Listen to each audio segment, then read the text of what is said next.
walaabuu gubbaan diidaa gurbaan dheebote badee barraaqii gubbaan diidaa gurbaan dheebote badee kilaashii 30 nyaatu dhoombirii 6 nyaatu gurbaan siin dheesse badee jedhanii geeraruudhaan dirree qabsoo irratti wal jajjabeessuu turan. Gootawwan lubbuu ofii daran biyyaa fi ummata ofii jaallatan. Warri dhiiga sabaa itichuuf dhiigni jaraa dhangala'ee dachiirra yaa'e sun waggoota 50 har'aatiin dura bara 1960moota keessa akka lakkoobsa Awurooppaatti jechuudha. Gaafa gabroonfataan Haayile Sillaasee madhaa fi maatii isaanii xuyyuuraan barbadeessee qe'ee isaanii taquufaa fi qananii guddoo san hiyyoomsee gootaa fi ilmaan goototaa of jalatti jilbiiffachiisuudhaaf waraana ofii baaletti bobbaafate san.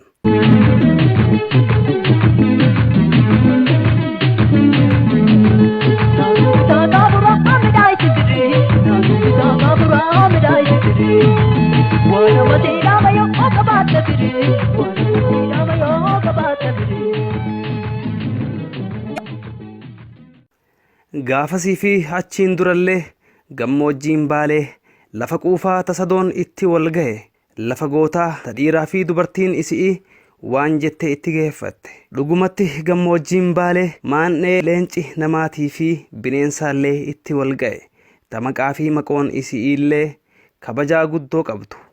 Tadiinni isiitti duuluu hin dhiifne ta'ammoo ofiifuu isii sodaatu. Qe'een urjiiwwan 1000 biqilchite eeyyeen gammoojjii baaleeti. Tagaafas qe'ee goototaa jennee waamuu turre sun lafa lafeen gootowwanii diddaa gabrummaatiif irratti caccabte. Qe'een goototaa xuyyuurri nafxanyaa lafee namaa fi sa'a Oromoo irratti guggubee ofiifillee itti gubame. Qe'ee santuu har'a hiyyoomee daaree gufufee caphee caba kaleessa osoo hin fayyin caba birootiif hokkolee dhukkubbii himata. Maqaa fi mataa santuu laata eessa dhaqe nama jechisiisa. Maqaan ulfinaa kaqee goototaa jennee waamuu fi ittiin illee boonuu turre sun eddoo ofiitii baqatee jecha arrabni keenya dubbi'ifuu rakkatu. Qe'ee buqqaafamtoota baalee jecha atiin waamamuu daran dhukkubni qaamaa fi qalbii namaa laalessee onnee namaa bobboreessu akka hin jirre warri dhugaa kaleessaa saamamee hiyyoome sun gururi'ee gungumee hasaasee lallabees ta'iiwwan har'aa fi kaleessaa cufa wayita himuu fi himatu yoo gurri dhageeffataa dadhabee dhiise malee jarri garuu dubbachuu hin dhiifne. Warra sodaatu gootota keenya arman lafee isaanii owwaalan diinni lafee isaanii qotee baasuuf qabsorra jira.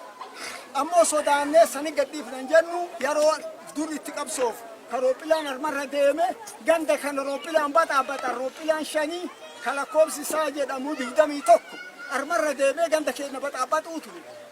Dumaaliif gannaalee lamaan jeddu halkaniif guyyatti tumuu ture. Gaafasuu sodaan quncee mukaa nyaatanii ka shaayii lafan jirre ka midhaan lafan jirre ka gabaa tokko hin qabne ummati keenya jabaatanii quncee mukaa dhuganii ka gabaa tokko hin qabne bara baay'ee yookaan bara 7 yookaan bara 8 armarra qabsaa'uu ture. Reeffa namaa laaluu dhiisanii rifatuu dhiisanii karoophilaan horii afee lafti tummaansa taate reeffiti horii maansa fakkaatu. Gaafas qabeenyi reeffa obboleessi keenya kiila lixan jedhu sun injira biyyi keenya guyyaa san guyya biyya kiila lixu. Qabeenya biyya dureetti biyya takkaan beelayin biyya takkaan dhabin biyya kajeeltum biyya kadhatum biyya humni karrafiitiif qonna fiitiif irree fiitiif buluu turte. Ammallee biyyuma san lammiin armarraashina kennaaf yeroo gisee godhe waan kanaaf. Daawwattootaa fi dhageeffattoota keenya kabajamoota. Gargaarsa gurmuun kaaya Arsii biyya Kanaadaa uummata ofiitiif erga qabannee buqqaafamtoota gammoojjii baalee kanneen ganda barraaq iddoo addaa waaqdabar jedhamtutti qubsiifaman wajji ayyaana hiikaa soomanaa yookaan Iidal Fixri kabajuudhaaf iddoo seena qabeettii sanatti imalaa jirra.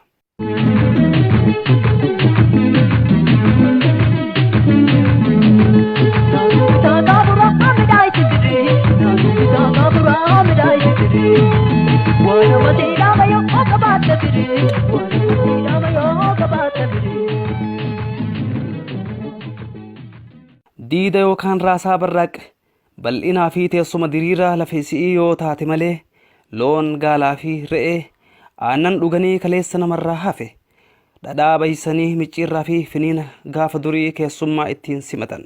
Sadoo fi qananiin Oromtichi ittiin jiraachuu ture sun har'a irratti hin mul'attu. Barraaq lafa gaalaa fi taloonii qofa osoo hin taane dahoo qabsaa'ota gameeyyii iddoo leenci akka guutamaa hawaasfaa qabsoo jabduu irratti taasisaa turanii fi irrattis wareegaman. Lafa rophilaan nafxanyootaa horii fi maatii Oromoo humna ol irratti miidhaa ture yommuu taatu, seenaa bal'aa lafaa fi nama isii yeroo biraa bal'inaan akka isin daawwachiifnu abdii qabna. Har'aaf turtii gabaabduu buqqaafamtoota gammoojjii Barraaq wajji taasifnee fi wantoota naannawa sanitti agarree dhageen akka isin dhageessifnuu fi isin daawwachiifnu qaamaa fi qalbiin nu wajji turaa kan isiniin jedhu qopheessaan qophii kanaa Annasraddiin Adam.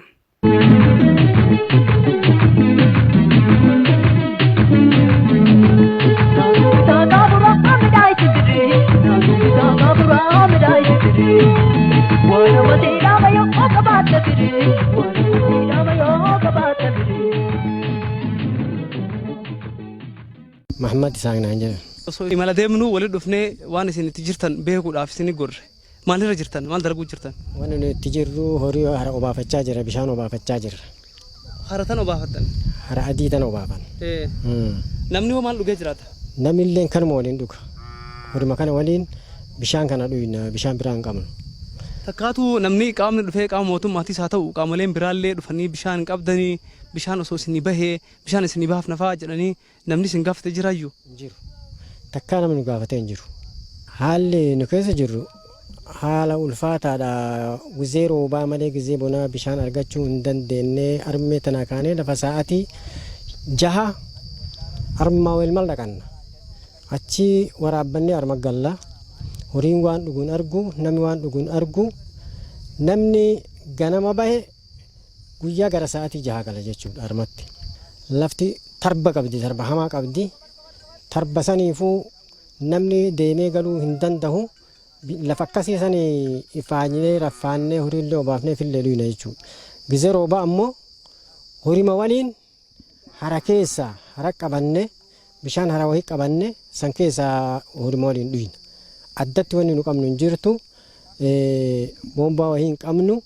Bishaan qulqulluu argachuu hin dandeenyu. Bishuma horiin dhugu san waliin dhuyna jechuudha. Sanuma dhuydee waliin jiraan.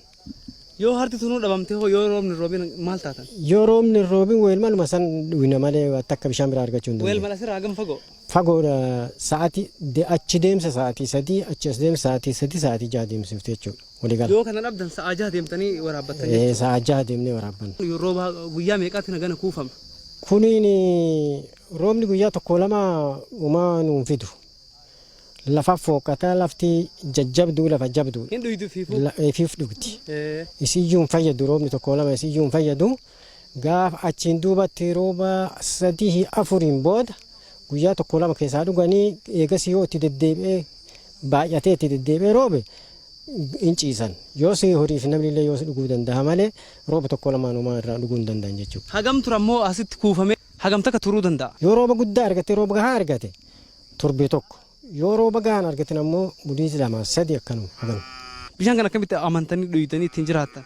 Nuyi amma bishaan nu qabnu kana bishaan ammoo tunu bishaan kun faayidaa qaban jennee hin dhuyne ammoo yoo haganaa yoo kan qabaatin taateen duuna rabbuma keenya itti kadhannee kanumaan ofirraa bishaanuma booruma san ka giza horiilleen ittiin fincaanu. Horii kana irraa eeynee irraa wal eeynee irraa wal dhooguneet ijaarreet akkasitti dhuguu dandeenya booruu dhuyinnaa ganaa yoo diqqo kuufaman ammoo tinu ramoo illee godhatanii ijoolleellee garaa mimicciiranii namallee garaa mimicciiranii diqquma baasanillee kanaafuu rakkoo hammaata akkanaa kee jira jechuudha. Bishaan maal qabna bishaan keenya kanuma wayita argan wayita roobni roobu kanuma wayita dhabnu kunoo weelmal. Bishaan kana mee waggaa keessatti yeroo hagam argattan? Waggaa keessatti rooba lama arganna silaa hagayyaaf ganna jedhama.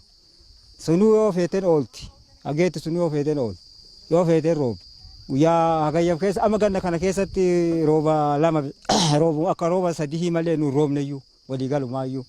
Kabiyyaasii olillee ima roobdu amma kun oliin cinqamee bishaan dhabee miila kana amma warraaf duuba adoo harka lamaan buliiniif duuba deebi'ee jira gala birraa biyya gal.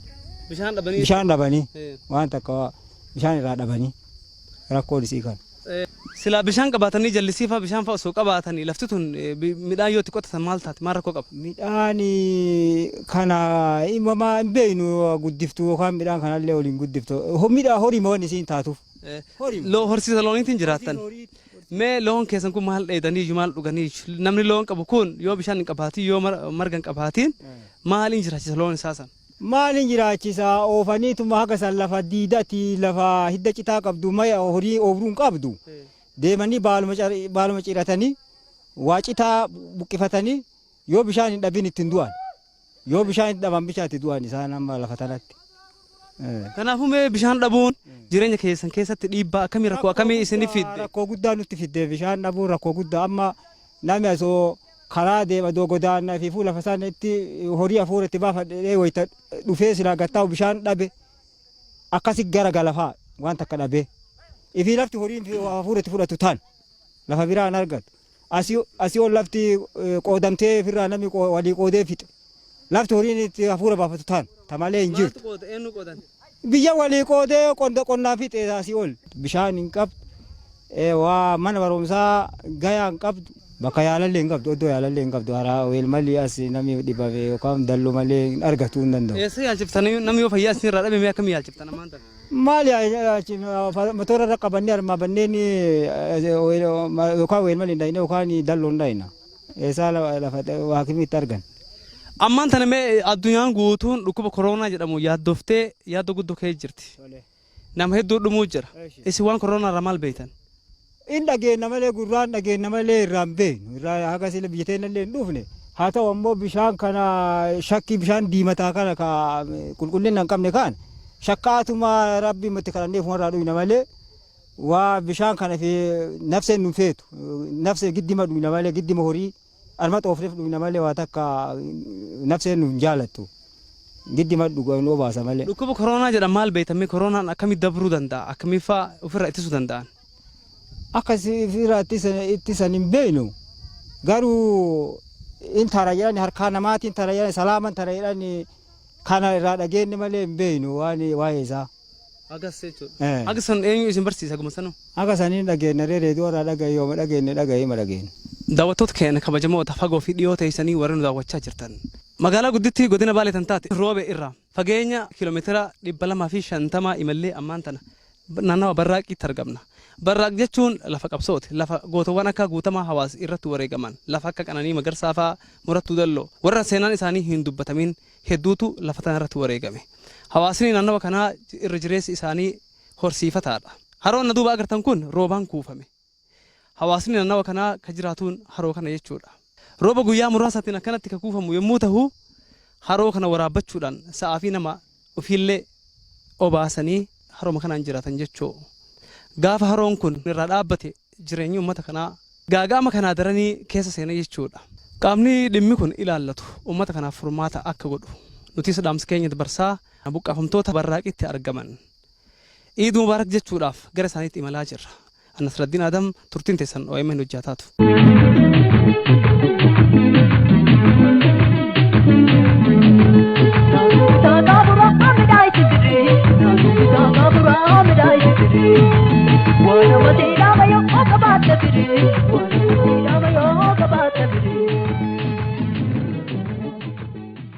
Balatiiti Iid Mubaarak. Iid Mubaarak. Ayyaana irraa akkamiin kabajuu jirta Iida kana? Nama gartee buqqaa kafirraa kararra taa'u haala immoo jireenyatiin agartee qabeenya keenya kalee irraa kaanee miidhaan guddoon gara daa'imaatiif gara dubartii illee garuma namuma jireetu danda'u akka jiruun nu jajjabdu galanni rabbi haa gayu ammoo ardhallee kan akkamitti inni jenne akkana gartee obboleeyyan teenna warri rabbi kalee karaa qajeela irra kaaya akkana nu qaabatanii rabbi isaan haa qaabatu faaruun ka rabbi keenyatti waggaa guutuu nu ga'ee galanni isa haa gayu isinillee umrii dheeresee fayyaa isinii haa kennu. Maqaan kiyya agartanii Sheekh Muusaa Abdii Gurraacha jedhama buqqaa ganda Barraa keessa jirru.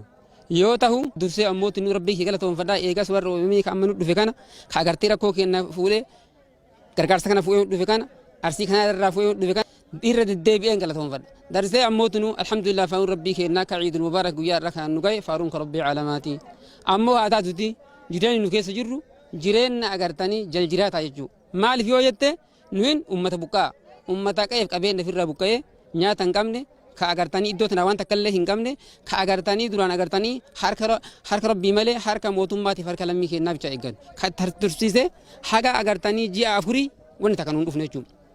Kanaafuu qarqaarsi amma isin nuuf fiddan kun isin akka xiqqaan laaltanii nu ammoo rabbii keenya illee galatoonfannee isinillee warra waan kan nuuf fide kana sirri galatoonfanna. Nuyin dubbiin silaa irratti gaalan faatu ambi akka rakkinni amma keessa jirruuti. Akka ammallee fuuldura keenya rabbi beekaa hin beeynuti. Akkaataa kalee dhufnee haga waggaa afur asirru kana eeda ilmi keenya hin bulamoo hin bulu san keessa jirra. Mana hin qabnu, qayee hin qabnu, qabeenya hin qabnu. Ammoo alhamdulillah fa'aa rabbii keenya haqas dhufne hagaarii bullee qarqaarsallee arganne akka dansaa jirra. Amma ammoo yeroo dhihoo tana qarqaarsa hin qabnu jechuudha. Kanaaf akkuma ardhan tana agartanii nu yaadatan kana obboleeyyan teenna tajirtu tarsii Kanadaa jirtu ta'ala jirtu ta Itoophiyaa keessa jirtu marru akka nu hin daganne mootummaan keenyalleen akka nu hin daganne uummati Oromoo nu wayni lafa nu kaase maqaa Oromummaan lafa nu kaase malee yakka dalagnee hin kaane. Yakka dalagnee lafa sarara hin kaane. Wani nu kaase maqaa Oromummaan nu kaase.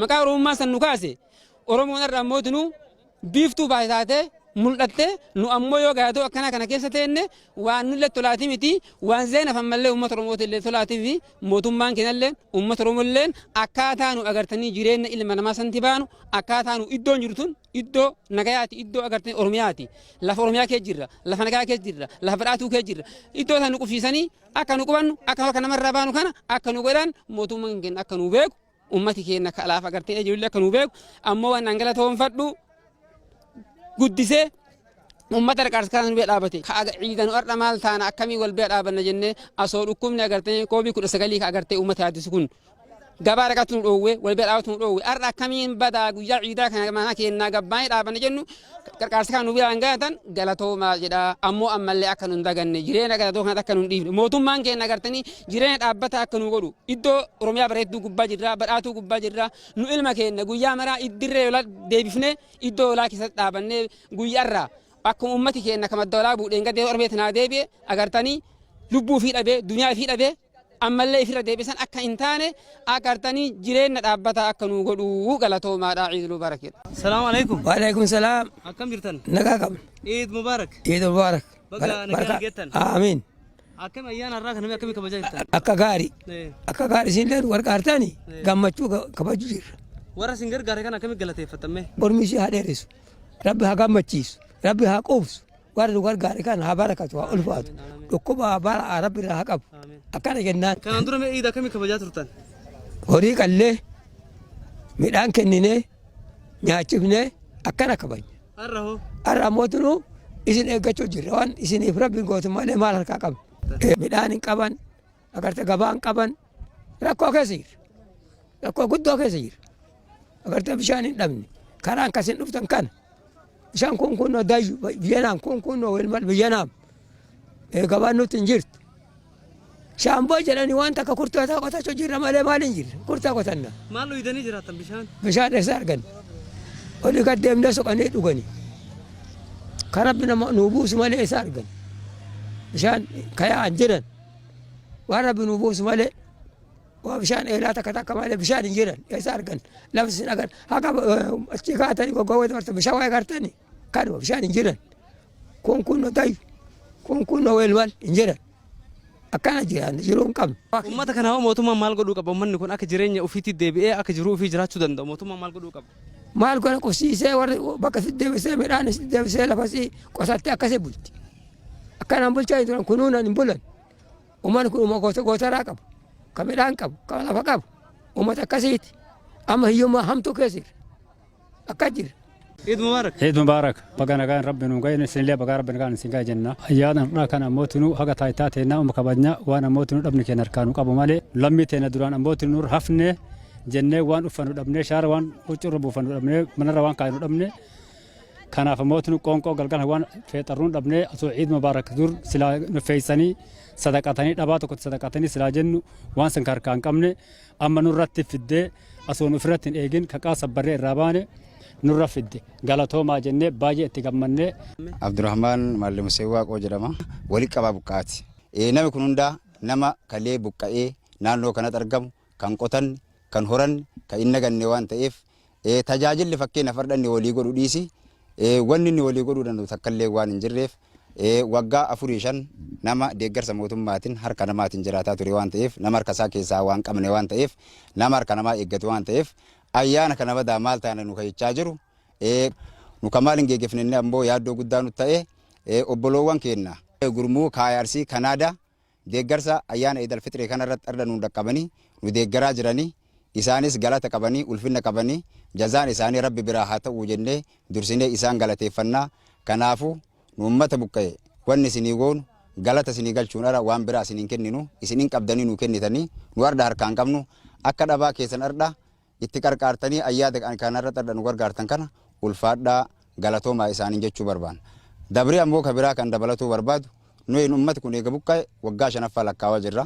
Eega buqqa'an qe'eef qabeenya keenya san tun deebine naannootti jirru godina Baalee aanaa dalloo mannaa ganda barraa akkana tun doofne gandan taane jireenya rarra'aa jireenya dhaabbataan ta'in san keessa dargamna jechuudha yeroo ammaa kana. Biyyuma mootummaan jiru keessatti namni miidhamee sadarkaa kana ga'uun garuu akka gaariin nullee hin gammachiisu jechuudha. Jireenya keenya deebinee qonna keenya kakaleetti hin deebinee asii qotannee nagannee horatutti hin jirru rarraanee jiraataa jirra jechuudha. Kanaafiyyuu mootummaa yookaan naannoo keenya nu deebisee qe'eef qabeenya keenya san nu argu yoo san dhabe ammoo iddoo jiru tanatti haala jireenya keenyaa nu mijeessee jireenya rarraa kanarraa gara jireenya dhaabbataa jireenya idilaa faanatti akka nu jijjiiru kabajaadhaan isa gaafanna jechuudha. Maaliifii dachiin teenya tun nuti argamnu dachii gabbaddu dachii midhaagdu yoo qotatanillee yoo horatanillee haala jireenya namaa mijeessitu waan taateef dachii tarra xarranu ammoo rakkannee uummata Oromoo ka garaagara jiru biyya garaagaraati jedhee nu jedhee waa kadhatee deeggarsa biyya alaatii kadhataniin ammoo nu asif fidamuun nulleef gaarii waan ta'iniif ummati kun ummata kalee aadaa kadhaatiin jiraataa turellee waan hin ta'iniif nama kalee horatee qotatee harka isaatiin bulee kennaa ture waan ta'eef arda ammoo yeroo nu deebisee harka namaa keessa waan nu eegsiseef mootummaan keenya gama kanaan nageenya tasgabbeessee qe'eef qabeenya keenya santu akka nu deebisu kabajaadhaan isa gaafannaa yoo san dhabe immoo jireenya dhaabbataa asitti akka nu argu kabajaadhaan isa gaafanna. Haala jireenya ammoo yeroo ammaa keessatti argamnu keessaa kaasee yeroo ammaa kana keessatti ji'a 3 irraa haga ji'a 4tti deeggarsi midhaanii haga ammaa akka nu hin dhaqqabin qonna hin qabnu gootara hin qabnu gabaa naannoo kana hin qabnu nama kalee harka namaatiin jiraataa jiru ji'a 3 irraa haga 4tti haga ammaa deeggarsi nu dhaqqabaa waan hin jirreef maatiin teenya yookaan ummati keenya kun sadarkaa beelaatiin saaxilamaa jira.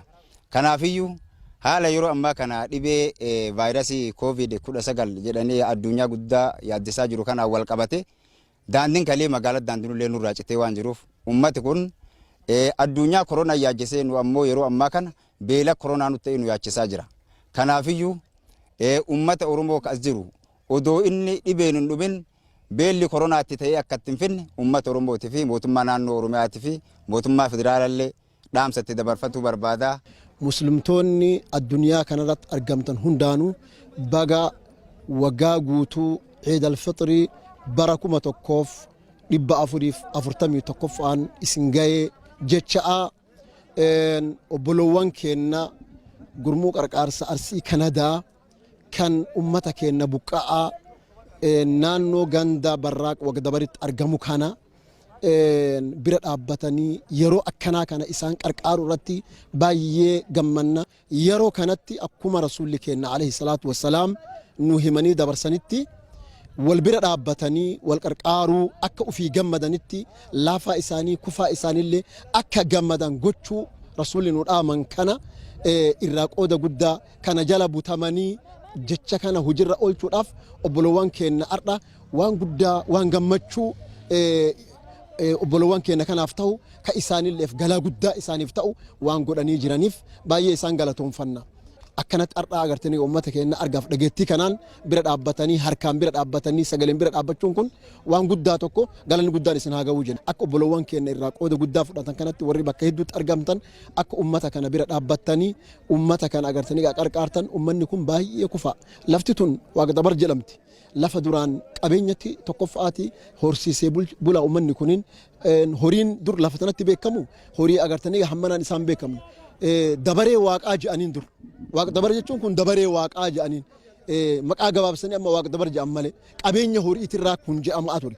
Amma immoo uummanni kun sababa rakkoo lolaa kan daanga'aa kan isaan irratti geggeeffameen rakkatanii qa'ee isaaniirraa buqqa'anii amma miidhaman haganan jenne waan keessa jiraniif yeroo dhibee kana daran saaxilaman dhibee qofa osoo hin taane beelaaf saaxilaman.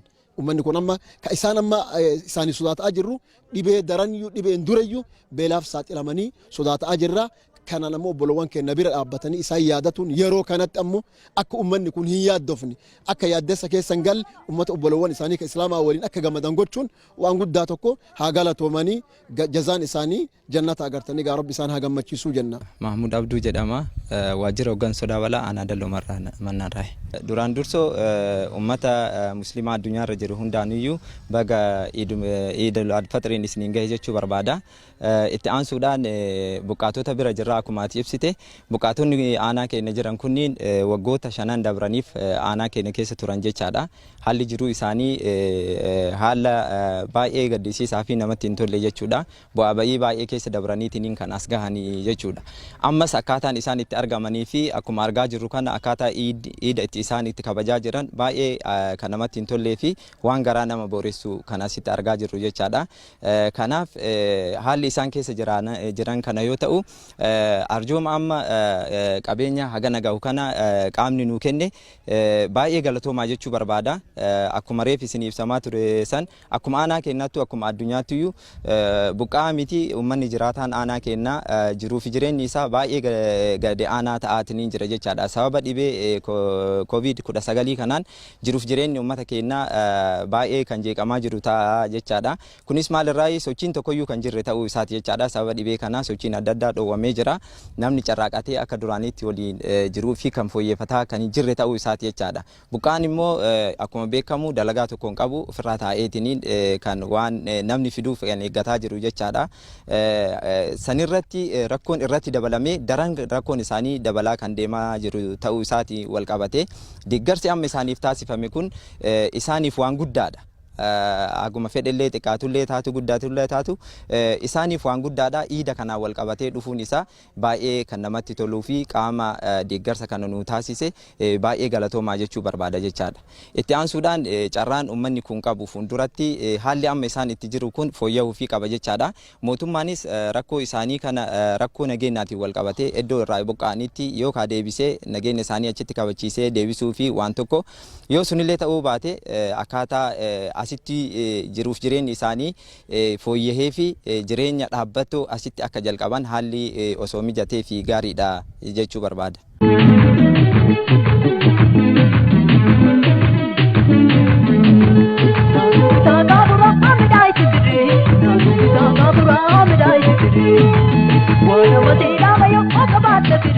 What